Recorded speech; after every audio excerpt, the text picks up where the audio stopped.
இப்போது பிரச்சனை என்னவாக ஆயிடுச்சு அப்படின்னா, ஒரு சமூகத்திற்கான உரிமை கோரல் அப்படின்னு வச்சுக்கலாம். பாதிக்கப்பட்ட சமூகத்திற்கு இடஒதுக்கீடு கிடைக்கணுன்றது. இது தாண்டி எங்கே வந்துருச்சு அப்படின்னா, திமுக அரசு ஒரு பொய்யான தகவலை கொடுக்குது. அந்த பொய்யான தகவல் வன்னியர் சமூகத்திற்கு எதிராக அநீதியை இழைத்திருக்கிறதுன்ற இடத்திற்கு இந்த அரசியல் நகர்வு நகர்ந்திருக்கு. இல்லை, யாருக்கும் இதுவாக செய்ய வேண்டிய அவசியம் எங்களுக்கு முதல்ல இல்லை. ஏன்னா வெளிப்படையாக சொல்லியிருக்கிறோம், இதில் எங்கேயுமே ஒளிமறைவு இல்லை. ஆர்டிஐயில் போட்ட தகவல் ஒவ்வொருத்தரும் கேட்குறதுக்கும் ஆர்டிஐயில் கேட்குறதுக்கும் வித்தியாசம் இருக்குது. ஆர்டிஐயில் கேட்டால் நம்ம கொடுக்க வேண்டிய கடமை இருக்குது. அதோட அடிப்படையில் சொல்கிறோம். இப்போ சகோதரர் இந்த குரூப் 1ல் இல்லை, குரூப் 2ல் இல்லை அப்படின்னு சொல்கிறாருன்னா, இப்போது ஒவ்வொன்றா பேசுவோம். அண்ணா ஒரு டிபார்ட்மெண்ட் மட்டும் குறிப்பிட்டு பேசுகிறார். நான் என்ன சொல்கிறேன்னா, இப்போ குரூப் 4ல் 19% இருக்குது. குரூப் 2ல் பார்த்தீங்கன்னா 11.2% இருக்குது. நீங்கள் பிஜியில் மொத்தம் 13% வன்னியர் இருக்காங்க. யூஜியில் பார்த்தீங்கன்னா 10.7% இருக்காங்க. அதே மாதிரி டென்டலில் போய் பார்த்தீங்கன்னா யூஜியில் 10.7% இருக்கு வன்னியர் இருக்காங்க. பிஜியில் 11.2% இருக்காங்க. அதே மாதிரி எஸ்ஐ செலெக்ஷன் பார்க்கும்போது 17% இருக்காங்க, 13லேருந்து 2022 வரைக்கும். அதே மாதிரி 2013 2022 நீங்கள் ஒரு அரசின் சார்பில் பேசும்போது ஒருத்தர் கொடுத்துருக்க புள்ளிவிவரத்தை வச்சு பேசுகிறீங்க. 1.5 வருஷங்கள் உங்களுக்கு டைம் கொடுத்தது. நீங்கள் ஒரு தேர்ட் பார்ட்டியோடைய ரெஃபரன்ஸை யூஸ் பண்ணுறதுங்கிறது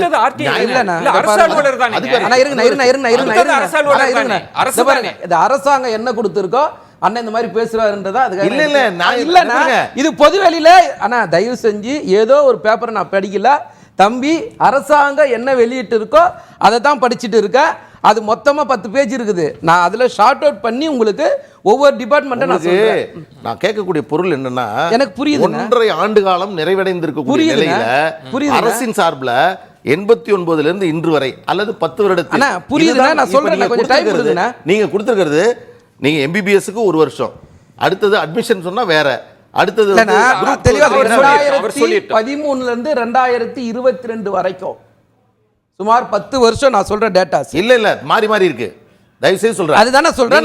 நான் சொல்றேன்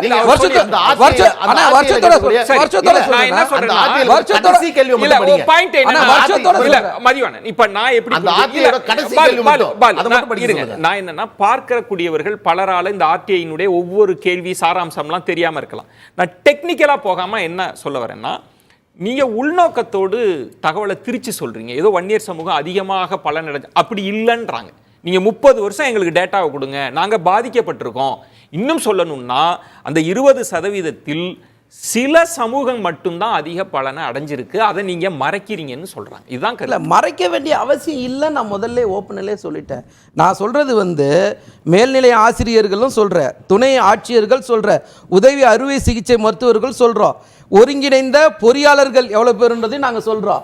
இப்படி எல்லாத்திலையுமே வன்னியர்கள் அதிகமானதான பலன் அனுபவிச்சிருக்காங்க சொல்றோம். ஒரு கேள்வி, ஒரே ஒரு கேள்வி. தம்பி ஒரு இடத்துல விட குறிக்கிறேன். கொஞ்சம் ஒரு நிமிஷம் நீங்க குவாலிட்டியா இருக்கிறதுக்காக இல்ல பேசலாம், மக்கள் கிட்ட பேசலாம், ஒண்ணும் பிரச்சனை இல்ல. 2019 ஒரு நிமிஷம் மக்கள் கிட்ட சொல்லிடலாம், மக்களுக்கு சேர்ந்துடணும். இல்ல என்ன சொல்ல வரீங்க? வன்னியர் சமூகம் இந்த 20% இடஒதுக்கீட்டுல அதிகமாக பலன் அடைஞ்சிருக்காங்க அப்படின்னு சொல்ல வரீங்களா? இல்ல இன்னும் கூடுதலா கொடுக்கணும்னு சொல்ல வரீங்களா? இல்ல 10.5 ரொம்ப குறைவானதுன்னு சொல்ல வரீங்களா? என்ன சொல்ல வரீங்க? அதாவது நீங்க ஒரு விஷயம் தெளிவா புரிஞ்சுக்கணும். 1980லிருந்து 87 வரைக்கும் வன்னியர் சங்கம் போராட்டம் பண்ணுது. அன்னைக்கு துப்பாக்கி சூடு நடந்து 21 பேர் மரணம் அடைகிறாங்க. அது வரைக்கும் யாருமே செய்யல. தலைவர் கலைஞர் தான் 89ல் எம்பிசின்னு ஒரு கோட்டா எடுத்துன்னு அதில் 20% கொடுக்குறாரு. அன்னைக்கும் ஐயாவுக்கு விருப்பம் இல்லைன்னு அவர் சொல்கிறாரு. எல்லாம் ஓகே. நான் என்ன கேட்குறேன்னா, அண்ணன் சொன்னதுலேருந்தே கேட்குறோம். 2021ல் 2 மணி நேரத்துக்கு முன்னாடி 10.5% இடஒதுக்கீடு எடுத்துகிட்டு வந்தீங்கல்ல. இன்னைக்கு தரவுகள் இல்லைன்னு சொல்கிற நீங்கள் அன்னைக்கு எந்த தரவுகளோட அடிப்படையில் 10.5% கேட்டீங்க? ஒரு நிமிஷம் இருங்க. நீங்க உங்களுக்கு பதில் உங்க டர்ன் இல்லனா தம்பி நோட் பண்ணி வச்சு சொல்ற மாதிரி நீங்க ஒரு டர்ன் பண்ணி வச்சு சொல்லுங்களா. நான் வேணான்னு சொல்லல. அதாவது அப்ப நீங்க கேக்குறீங்க, இன்னைக்கு நீங்க அவசரப்பட்டு போய் கேட்டு இன்னைக்கு உச்ச நீதிமன்றம் டிஸ்மிஸ் பண்றாங்க. தயவு செய்து தப்புங்க. நீங்க அதை சொல்லக்கூடாது அவசரப்பட்டுன்னு. உங்க வாதம் நீதிமன்றத்தில் அது அல்ல. இருங்க இல்ல, அதாவது இல்ல, இப்படி நாங்க ஒண்ணே சொல்றோம். சொல்றோம்.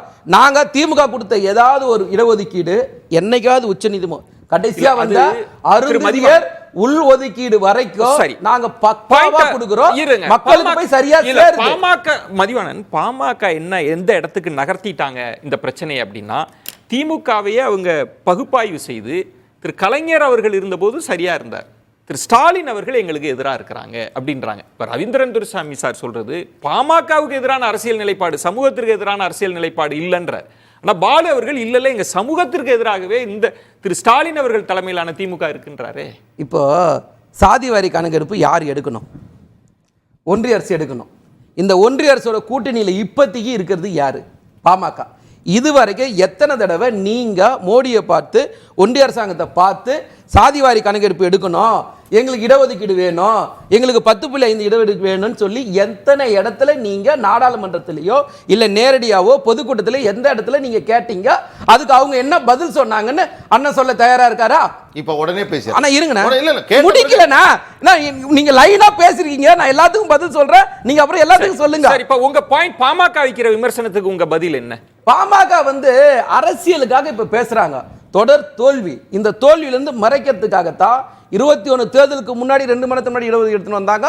இப்ப அடுத்த வர போற தேர்தலுக்கு எதை நோக்கி முன்னாடி எடுத்துன்னு போறதுன்னு தெரியாதனால திரும்ப அதை பத்தி பேசுறாங்களே தவிர ஏதாவது ஒரு இடத்துல இந்த டேட்டாஸ் அவங்க பொய்ன்னு சொல்ல முடியுமா? Right, okay. அண்ணனுக்கு திரும்ப சொல்றேன், அண்ணனுக்கு இன்னும் டேட்டாஸ் வேணும்னு முடிவு பண்ணிட்டாருன்னா சரி. பொன்பாண்டியன் போட்டா மாதிரி ரமேஷோ சுரேஷோ ஒருத்தர் பேர்ல போட்டு ஆர்டிஐல அண்ணன் டேட்டா கேட்டா வெளிப்படையா கொடுத்துறோம். இல்ல, அவங்க கேட்டா கொடுக்கலன்றாங்க, நாங்க கேட்டு தர மாட்டாங்க. இப்ப எப்படி கொடுத்தாங்க? அதுதான் இப்ப பிரச்சனையா போச்சு. நான் என்ன இல்ல அதுதான் பிசி கமிஷன் ஆனா இருங்க, சரி, இந்த டேட்டாவை இல்ல அத சொல்ல பொன்பாண்டியன் கேட்டா மாதிரி ஒரு ரமேஷ் சுரேஷ் பேர்லயே போட்டு கேட்க சொல்லுங்க, எடுத்து கொடுத்துட்டா முடிஞ்சு போச்சு ஒரே விஷயம்.